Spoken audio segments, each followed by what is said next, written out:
So first off, I know we're getting kind of close into the holiday season here and everyone's getting really excited for Christmas and all of that stuff coming up. I just wanting to know what your guys' thoughts would be if I were to do a live stream sometime in the next couple weeks where you guys would be free to ask me any and all questions you have about Disneyland, whether it's about trip planning or the park itself or whatever. Let me know in the comments what you think. Something that I do from time to time is I like to get on Disneyland's Facebook page and look through all the 1-star ratings that people leave behind, because I like to see if I can diagnose what they did wrong on their vacation that led them to have such a horrible experience. I want to share a few of those with you today because I think that these are some common problems that I see come up a lot, and this way you can avoid making the same mistake yourself. Worst day ever. Spent 5 hours at the park and only got to go on Pirates of the Caribbean. After spending considerable time in their respective lines, Indiana Jones, Thunder Mountain, and the Radiator Springs race ride all had technical difficulties, which meant we didn't get to experience the rides. The problem there is that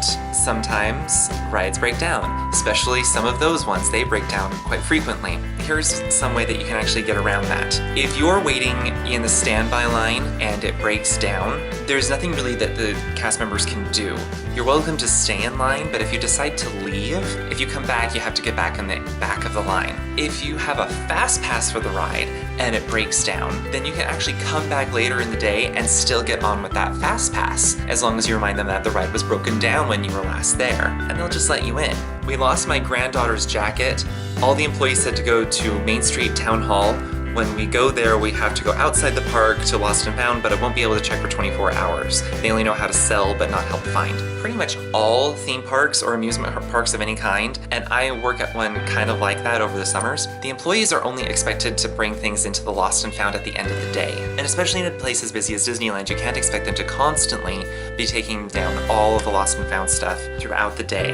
The most disappointing day ever, we travel an extremely long way from Australia to live out the lifelong dream of my young adult children to enjoy the magic of Disneyland. We couldn't wait to leave, tried to ask for tickets back to come back on another day, waiting an hour of getting through the long lines, an hour wait just for security. It was the last Sunday, the 30th of October. It was raining and half the rides couldn't work, so the thousands and thousands of people lined up for the ones that were. They had let so many thousands of people through the gates that you could not move an inch or see anything.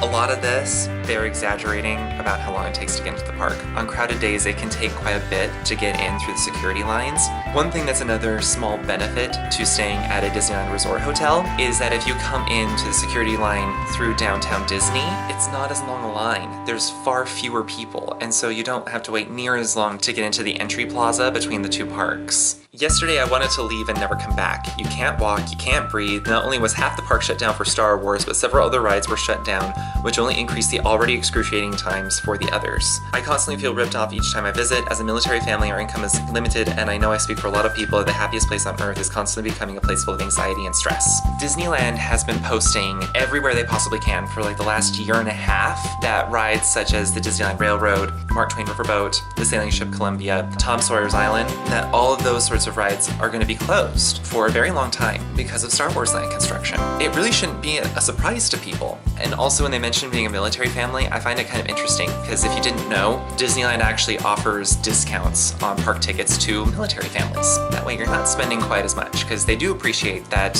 income can be tight for military families. What a bummer of a trip. I haven't seen such a blatant display of corporate greed in years. I'm not sure how Disney can justify charging a $170 ticket to only leave their customers standing in line for 45 to 100 minutes to get on a ride. I'm wondering who the people are that are willing to take in 60 minutes of their lives for 90 seconds of fun.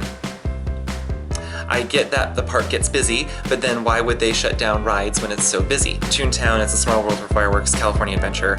For a family of 4, I dropped $3,500 for 2 days at the park and 3 nights at the California Grand. I assume he means Grand California. I don't really know where to start with this one. With the line wait times, I would say predominantly fast passes are your friends, or see some of the many other videos I've done, or check out sites like DisneylandForever.com or other sites like it to get ideas of how to cut down the wait times. And also, Toontown at all times has a sign posted in front of it that says that it closes early for the fireworks. It's actually a safety hazard. It's too close to where they shoot off the fireworks, and so they have to close it down. Same thing with It's a Small World, because the show building is actually right next to where the fireworks are shot off. It's not safe. In California Adventure, they have a similar thing in Paradise Pier for World of Color. And also to complain about the price of things, but yet being willing to stay at the Grand Californian Hotel, which is the most expensive hotel in the area, I feel little pity. If you didn't want to spend that much money on the trip, don't choose the most expensive hotel. I get that these people do feel really, really frustrated, but they're not always the park's fault. There are times when complaints are merited and that it's all right to complain. I've done it before about a cast member, and the person I complained to was very apologetic. We also once complained to the manager of the Grand Californian because we stayed there and our AC didn't work.